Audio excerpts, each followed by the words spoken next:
just want a Bentley, ride around the city. I just want a Bentley. All right.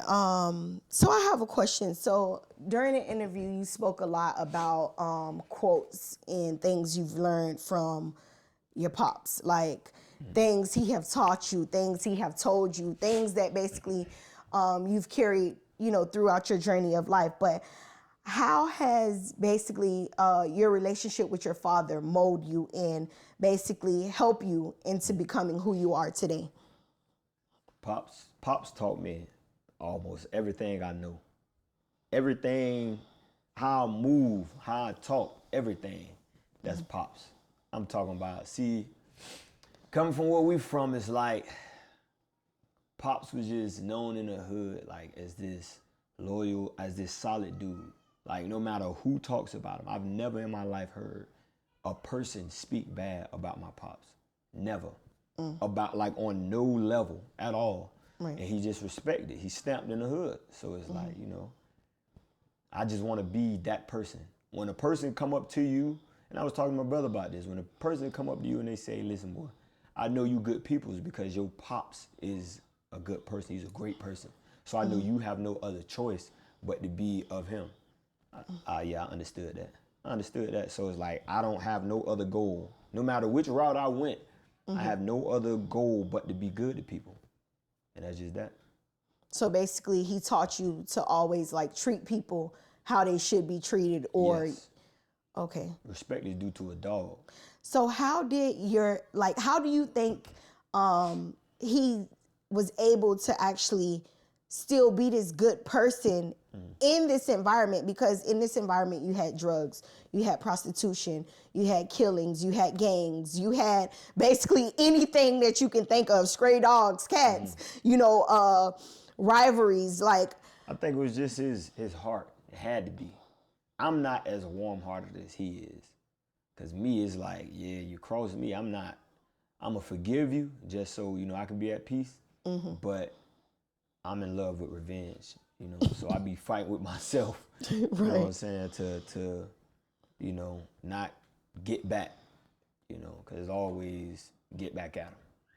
Get back at him, but Pop's gonna forgive you, and he act like he forget. I'm not forgetting, there's no way, and I'm gonna make sure you know that I don't forget. That's me. Yeah, and a lot of people always say you have like a no-nonsense attitude. You're very blunt. Like you say the first thing that come in your mind. Yeah, they call me rude. Right. It can come off as rude because, say for instance, I think I be thinking stuff most of the time, but I won't come out and actually say it because I feel as if maybe this might hurt her feelings. Maybe I might come off too tough. Maybe it's my tone or how I say it. Not exactly what you say, because we can say the same thing. And, I can probably say it in a joking way.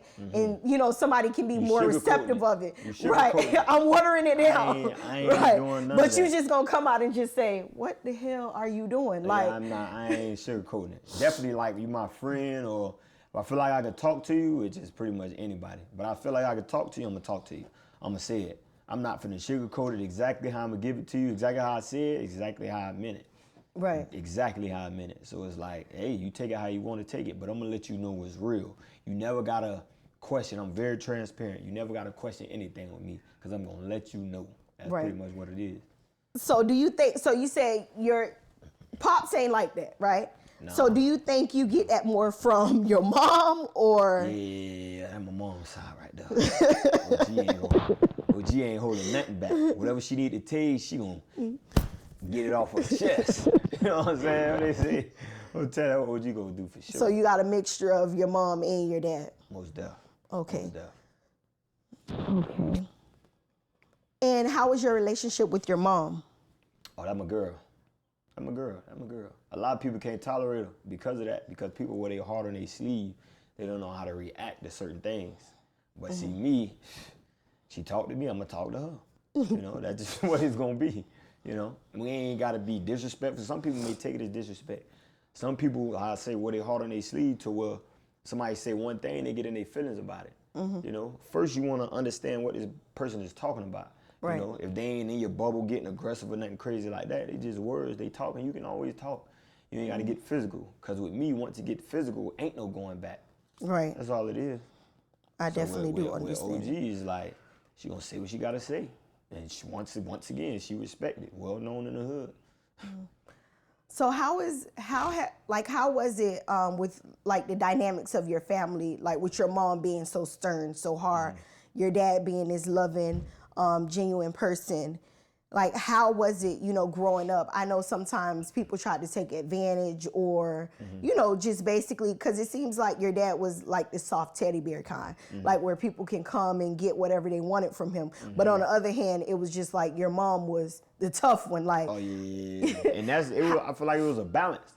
It was a balance because a lot of times when people try to get over on Pops, it's like, he gonna say what he gonna say, but he don't be meaning it. He gonna seem like he mean it, but he just so warm-hearted.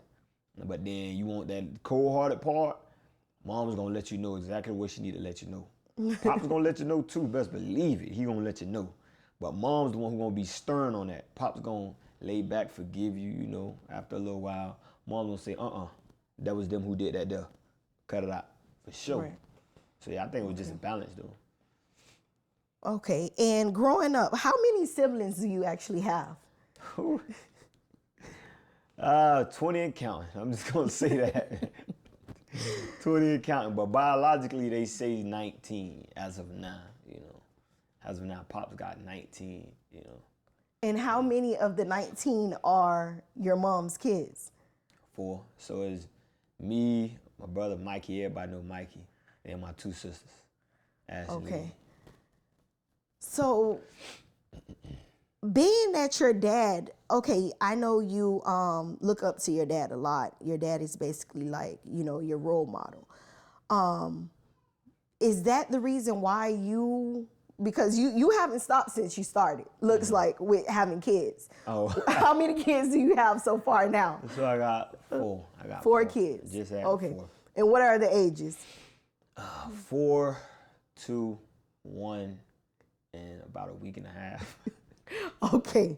So the question is, are you walking in Pop's footsteps? Nah, I ain't walking in Pop's footsteps. I just do what I do. My wife, that's on her. If she keep getting pregnant, then that's on her.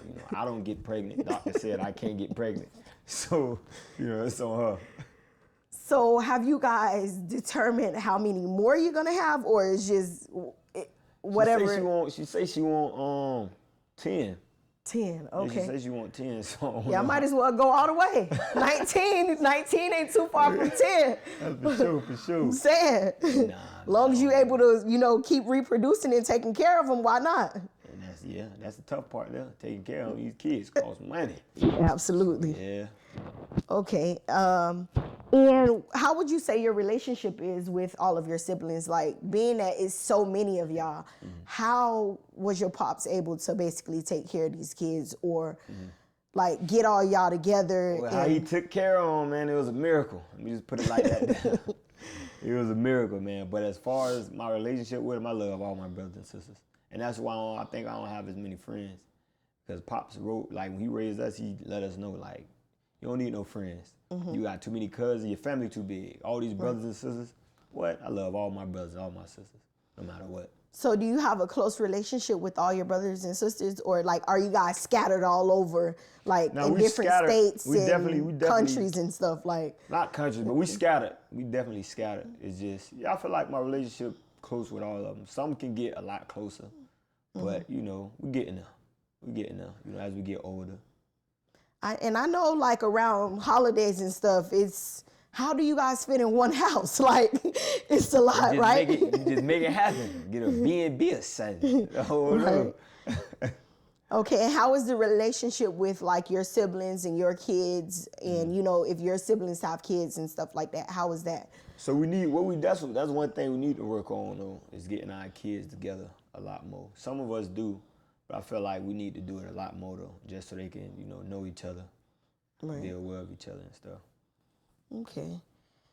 And how is it basically just being a father? Like, do you mimic most things that your dad, Most def. did when you were growing up? And Most def. I love my kids. I spend every day, every hour, every minute, every second with my kids. No issues. I love them. Okay, and do you feel like when you say you mimic the things that your dad did as a child, I know times have changed.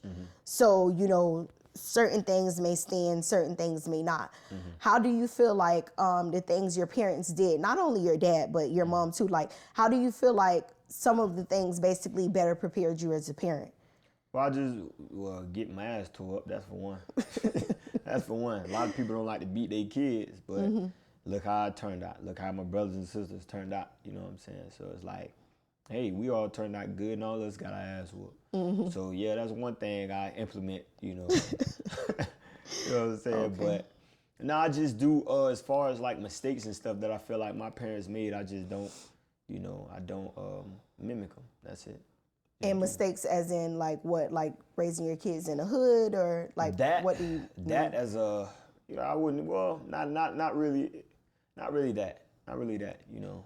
That environment is, you know, is dangerous, of course, but I feel like it's more of like the stuff more on the mental side, you know, the arguing and bickering and fighting in front of the kids. You know, I make sure I don't do that, you know, do Right. stuff like that there. You know, if I gotta talk to you anything, we're gonna talk civilized. We're gonna show our kids that this is how we talk, this is how we speak.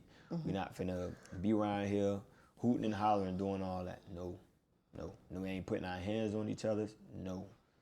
So that was one thing that basically scarred you as a child, growing up, like seeing domestic disputes and stuff among your parents. And That's real, man. That give you real PTSD for real. right. Like, people don't be understanding that, man. That give you PTSD.